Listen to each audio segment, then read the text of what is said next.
Shawty's like a melody in my head that I can't keep out. Got me singing like na na na na. Every day's like my iPod stuck on replay. Hey, salut tout le monde, c'est Fordus38 et on se retrouve donc aujourd'hui pour une nouvelle vidéo. Donc la présentation de ma config à moi personnellement, perso quoi, la mienne. Donc on va tout de suite commencer par le processeur, donc un Intel Core i5 6400 cadencé à 2,7 GHz, 3,3 en turbo boost. Donc un processeur pas mal pour stream, enfin qui commence à pouvoir stream, à pouvoir faire du rendu vidéo, des trucs, un processeur pas dégueulasse pour du gaming, il commence à être pas mal. Donc après, pour la carte mère, une MSI B150M Pro VDH-D3, carte mère de base, carte mère ATX au 4151 pour aller avec le processeur en DDR3. Donc la RAM 2x4 Go de chez HyperX Fury en case 9, DDR3 1600 MHz. Mieux vaut 2x4 Go que 1x8 parce que 2x4 prend, on va dire, 1x8 ça a plus usé la barrette plutôt que 2x4 quoi. Pas de ventirade puisque celui d'Intel fourni avec va très bien pour la première et la deuxième année. Comme carte graphique c'est pas celle-là puisque je l'ai plus trouvé, donc j'ai mis à peu près son équivalent, mais je vais dire la même.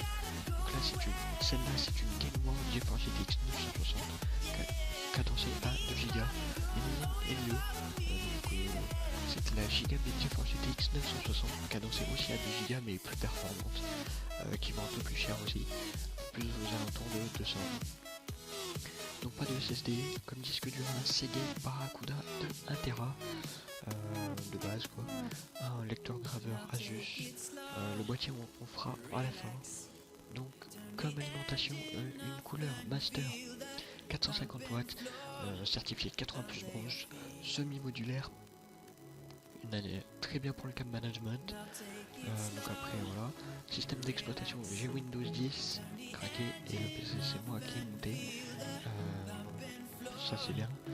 Comme écran, donc je l'ai là, voilà. Moi c'est pas exactement celui-là, c'est le même niveau extérieur, sauf que moi il fait 22 pouces au lieu de 23,6. Moi c'est un Full HD aussi, 1 milliseconde de temps de réponse, Dalmat, donc anti-reflet, pas mal quand on joue, surtout quand il y a du soleil quoi. En ce moment c'est pas trop le cas. Donc comme clavier, un Spirit of Gamer Elite K5, donc un clavier rétro. On a un rétro éclairage ciel rouge avec des macros, donc un clavier pas mal, qui, on va dire, qui fait son taf quoi, pour le prix, voilà. Le boîtier, le Zalman Z11 Plus, un boîtier avec fenêtre, un boîtier moyen tour qui peut accueillir les cartes mères ATX, micro ATX et mini ITX, donc un boîtier avec fenêtre. Donc sur le dessus du boîtier il y a deux USB 3.0 tout au fond là-bas, le petit bouton reset, deux USB 2.0 de ce côté, la prise jack, la prise micro, la prise pour l'allumer quoi, enfin pour l'allumer l'éteindre, enfin l'allumer surtout parce que l'éteindre en ferraille c'est mieux. Et là le petit truc Zalman, pas mal, et là sur le côté c'est marqué Z11 je sais plus quoi. Donc voilà, c'était juste pour vous présenter ma config.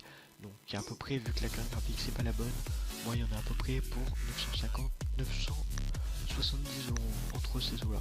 Donc voilà, une config pas mal pour commencer le gaming, qui me permet de faire tourner GTA 5 en très élevé et faire tourner tous les jeux qui existent pour l'instant. Donc voilà, moi je vous dis ciao et à plus pour une nouvelle vidéo, ciao.